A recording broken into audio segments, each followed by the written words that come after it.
How to stay motivated when you're stuck at home.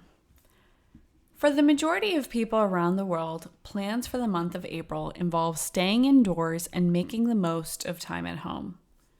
While there are many individuals who thrive on having extra downtime, there is also a category of people who struggle to stay motivated when there is a lack of routine or structure to their day.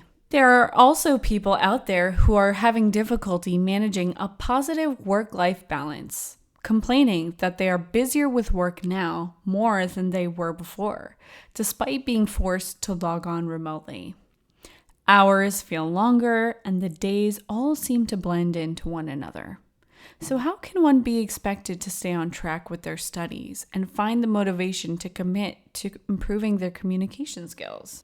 Before I share my advice, I'd like to preface it by saying that it is perfectly okay to give yourself a break and not pressure yourself into doing something if it does not feel right, considering the conditions we are all being forced to deal with.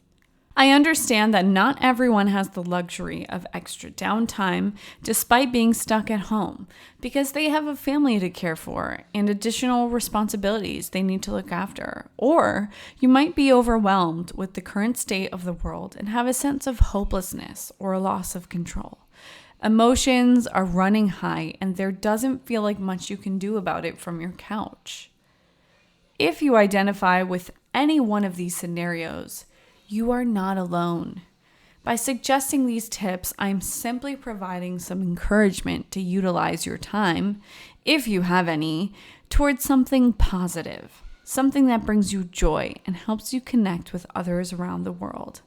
I also hope that it provides you with a bit of a distraction, which I know we can all use from time to time. If you are seeking that kind of encouragement, then keep on reading and listening. Here are 10 tips to stay motivated when you're stuck at home. Number 1, keep it fun. No one likes to practice or study when the content is boring. Turn your learning into a game by downloading apps. Also Speak is one of my favorites. Or complete a crossword puzzle. Memorize short speeches or lines from your favorite TV shows, movies, or public speakers. Learn the lyrics to your favorite song in English and sing along. Learn the new word of the day from dictionary.com or even follow my Instagram for listening challenges, quizzes, and more. Number 2, find an accountability partner. Whether it be a friend, a colleague, or even your mom. Find someone in your life who you can partner up with to hold each other accountable for your studies. Share video clips, ELSA scores, vocabulary words, and reminders. There is no better way to stay on track than to feel the pressure of reporting your progress and checking in with someone else. Trust me. Number 3, switch things up. If your original goal was to practice learning 10 new vocabulary words every day, but you just don't have the mental bandwidth to memorize flashcards, then use an alternative method that brings you more joy. You can learn new vocabulary and expressions by watching Disney classics, new Netflix shows, listening to music with lyrics, of course, reading fiction novels, and even sifting through comments on the internet. You don't have to torture yourself with textbooks and PowerPoints. If you're trying to improve your pronunciation and speaking skills, instead of reading news articles out loud or preparing for the same meeting over and over, you can practice summarizing something you've recently watched or read, or describe how your day went. All it takes is an open mind, and every little bit counts, I promise.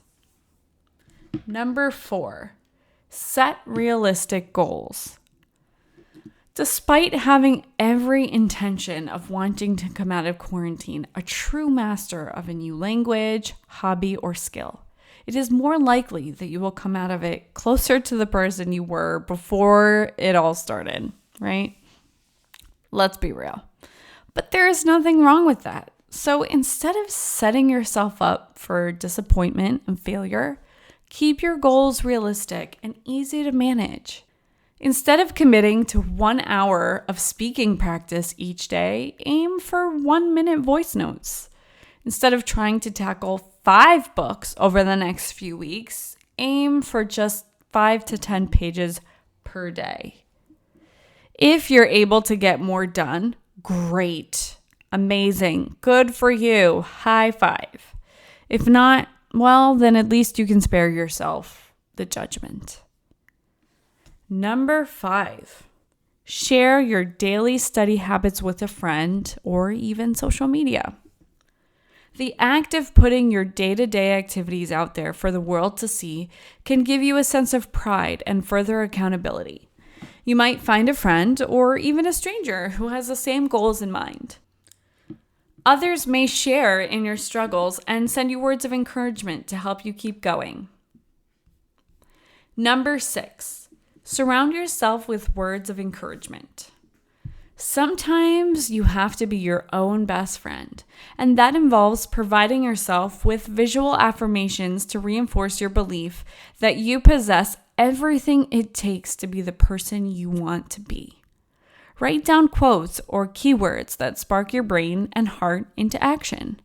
Stick a Post-it note on your laptop that says, "You got this," or "Speak, listen, read, write," as a daily reminder to not lose sight of your goals. These notes can be placed on your bathroom mirror, refrigerator, the back of your iPhone, your bedside table, you get it, all right? Anywhere where you will be reminded daily. Number 7, don't make your bed your office. When I was in college, I loved nothing more than to spend all night laying on my bed instead of sitting on my stiff, uncomfortable desk chair. Even though my comfort level was optimal at this point, my motivation to get any work done was not.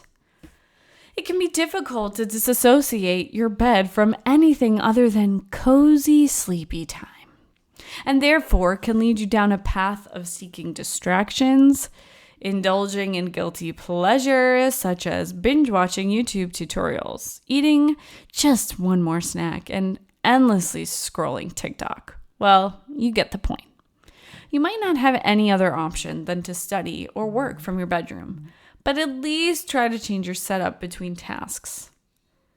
If you're going to be doing anything work or study related, try to switch up your lighting, change your background music, your seat positioning, and if you can, your environment.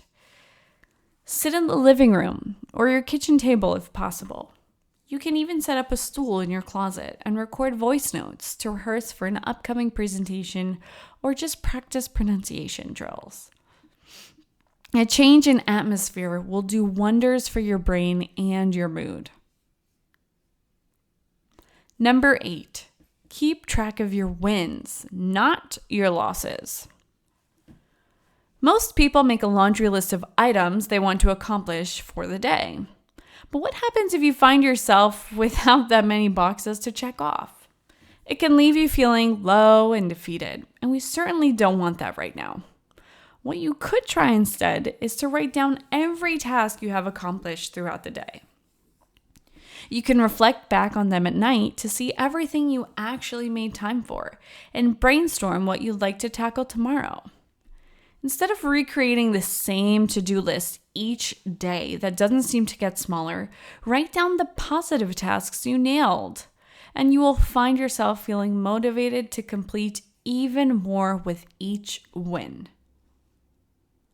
Number 9, enlist the help of a professional. If you are currently at a point along your learning journey where you are in need of more direct, accurate feedback, strategies, and one-on-one support, your best bet might be to work with someone who coaches people for a living. And I just so happen to be one of them. Please feel free to reach out if you would like to work together. Working with the right coach will allow you access to additional materials, resources, activities, guided practice, accountability, and overall support and motivation. For anyone seeking to make professional or academic gains, overcome personal challenges, or simply become more proficient in American English and the American accent, then this might be a good opportunity to invest in help. Last but not least, number 10, try again tomorrow. When all else fails, there's always tomorrow. Some days are better than others. Some days are easier to get out of bed and look for the positives. Other days can be clouded with doubt, fear, loneliness, boredom, and the lack of will. We all experience them. Sometimes it's better to just let the time pass and try again the next day. Just know that this too shall pass. Wishing you health and safety during these unprecedented times. Until next time, this is Deandra, the American Speech Coach.